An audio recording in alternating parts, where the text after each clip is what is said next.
kids of the kingdom. I'm Miss Krista, and thanks again for joining me today, because you belong here. Now here at Lewis Chapel, we're celebrating 3 special days this week, and the first is Father's Day. Now most people don't know, but Father's Day originated long ago when a woman named Sonora Dodd heard a Mother's Day sermon in church and decided that fathers also deserved a special day of recognition. Now at first, she chose June 5th as the special day because that was her father's birthday. But they needed more time to prepare, so on June 19th, 1910, the very first Father's Day was celebrated. Now usually for Father's Day, we barbecue or take our dads out for dinner, or we give them cards and special gifts. And today, to celebrate, I brought my father, Perry Irby. Say hi. Hello. Lewis Chapel, kids of the kingdom. And I'm going to ask him a few questions about fathers and fatherhood. Are you ready? I'm ready. Okay, so the first question. You have 4 children, right? Yes. Which one is your favorite?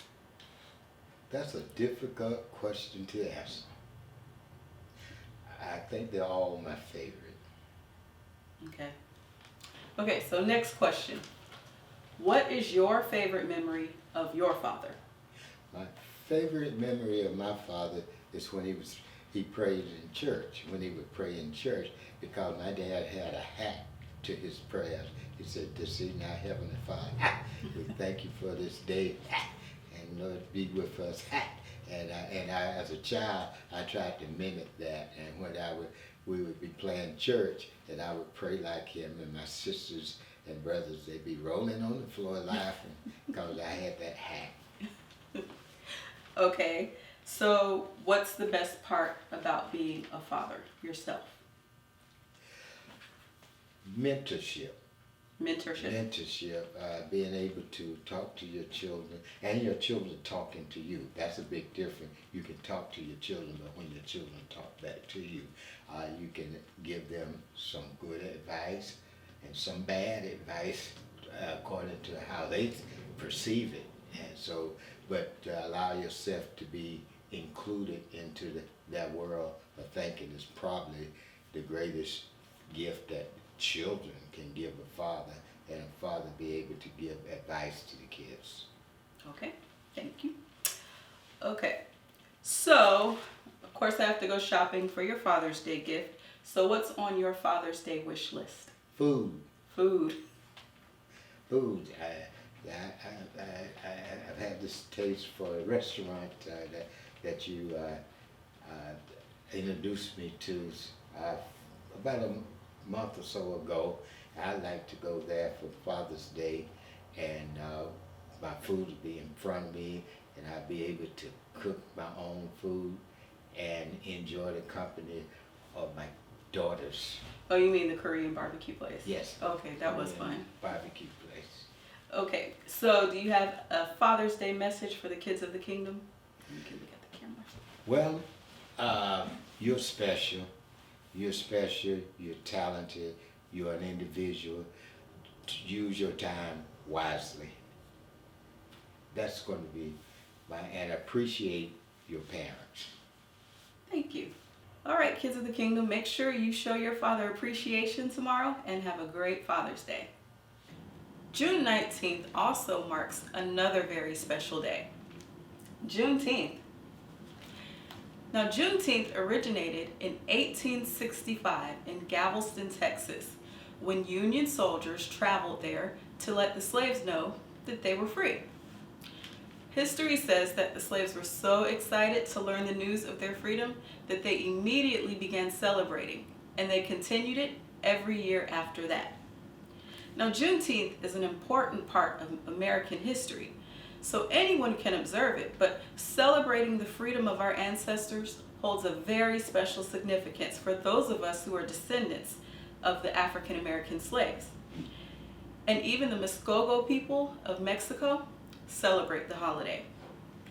Now, it's a pretty big deal in Texas, and it's been observed for at least 155 years, but it's gaining popularity in other places. 49 out of the 50 United States and Washington, D.C. all acknowledge Juneteenth as a very special holiday. And the first annual Juneteenth Freedom Festival is being held in Fayetteville this year.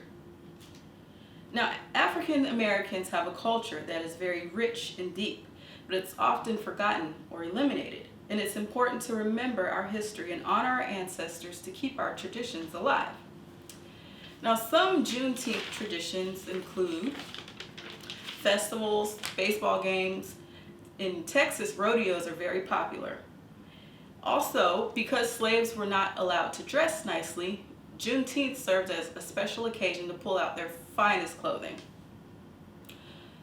Currently, we typically sing Negro spirituals or have performances of readings by African American authors to connect with our past. Some states even have Miss Juneteenth pageants. And another very big part of Juneteenth is the food. So what is your favorite Juneteenth dish, Dad? Gumbo. Gumbo. Gumbo. And because it's seasoned with okra, and okra stands for gumbo. Mm-hmm. And it's also part of the Gullah culture of South Carolina, which I buy and adore. So I like gumbo. That's my favorite food. I like gumbo too. Now, typically at a Juneteenth celebration, you'll find several soul food dishes like gumbo or collards, succotash. Also, red is a very significant color of Juneteenth because it symbolizes the bloodshed of our ancestors. So you'll find a lot of red foods like barbecue or hot links, watermelon. Red velvet cake has become increasingly popular. And strawberry soda is the drink of choice today, but at one time it was hibiscus, which is a plant that African slaves brought from Africa to America. And I'll tell you a little bit more about that later.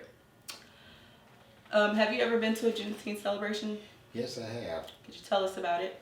Well, I can name two that one was in Dayton, Ohio, and they had a lot of African culturally dressed and African attired, had people walking and performing and singing and dancing. It was a festival occasion, so like thousands of people was at that celebration. And the second one was in Hawaii, and the Hawaiian people were celebrating Juneteenth. Thank you. Now, as I told you before, hibiscus is a very significant part of Juneteenth because it was brought by our ancestors from Africa.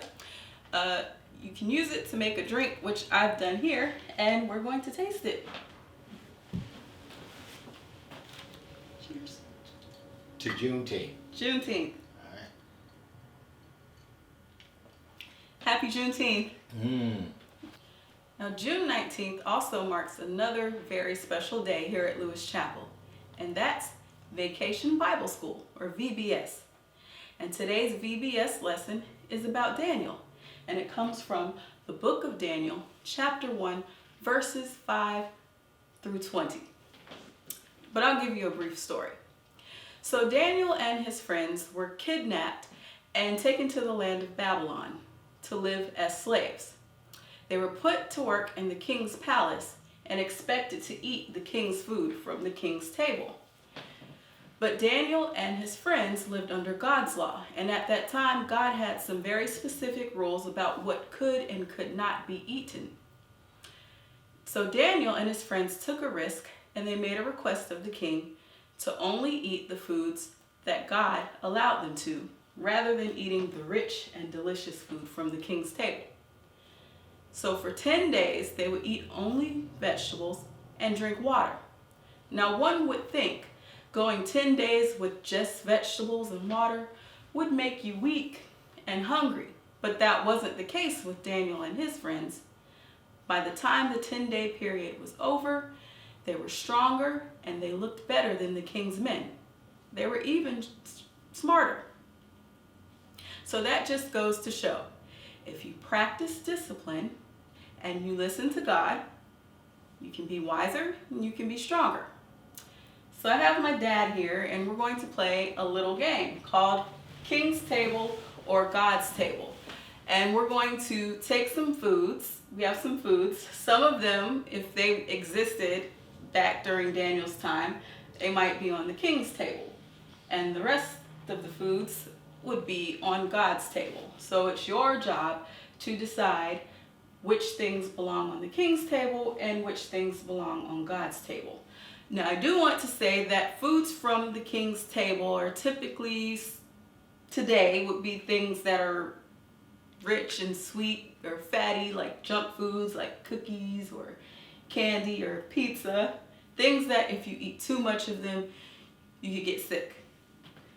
Food from God's table are basically things that grow from the ground and are nutritious for you and healthy. So you got it? Yes.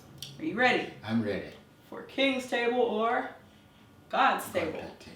All right, so the first thing we have is, I'll let you pick something. Reese's. Reese's. Peanut butter cups. Delicious sweet candy. It goes Would on that be on the King's Table or God's the Table? King's table. The King's Table. And why? Because it's sweet and it's got a lot of sugar in it. Okay. And it's processed. All right. Okay. So we'll go on that side. All right. Next up, we have Peppers. peppers. That would go on Daniel's table. God's Table. I mean God's table. Because Daniel was eating from God's God's table. table. All right. Yeah. And it's natural. And it would be on this side. So next up we have Potato chips. potato chips. Can't eat just one. Would this be King's Table or God's Table? This would be on the King's table On the King's. because it's very salty and it's high in calories. Okay.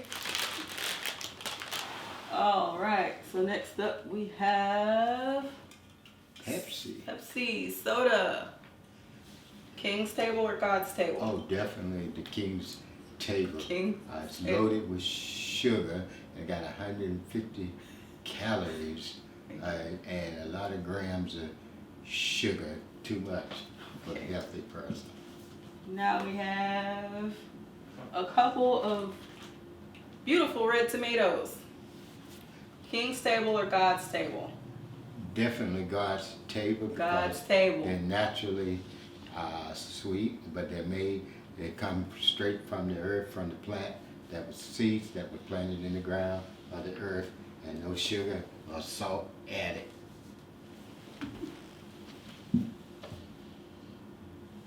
All right.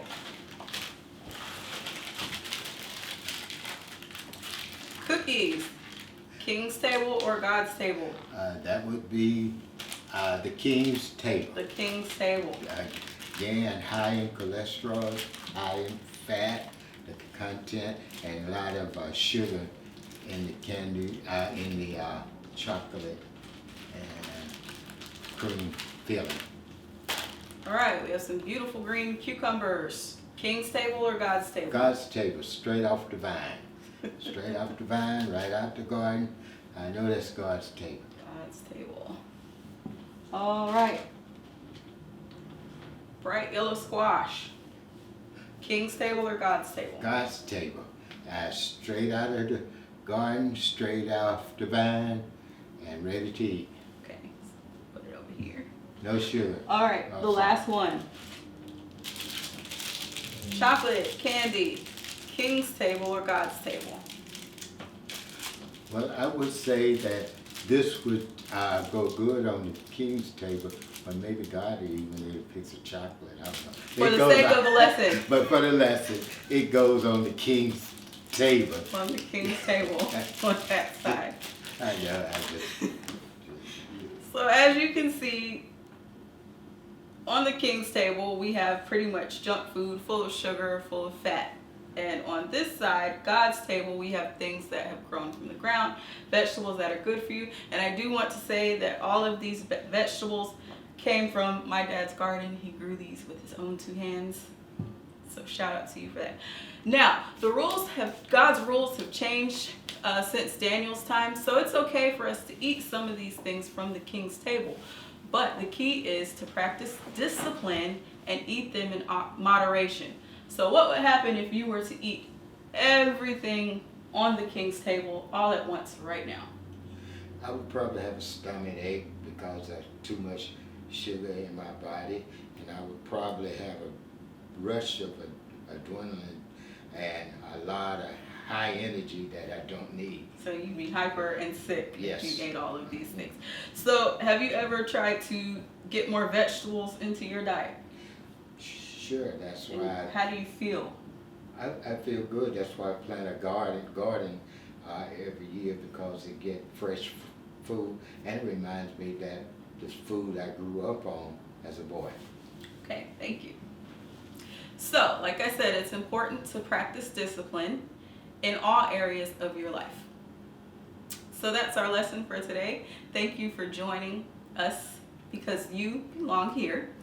And we hope you have a happy Father's Day, a happy Juneteenth, and we hope that you're enjoying Vacation Bible School. And all of this is mine. All of it's yours. Thanks. Bye.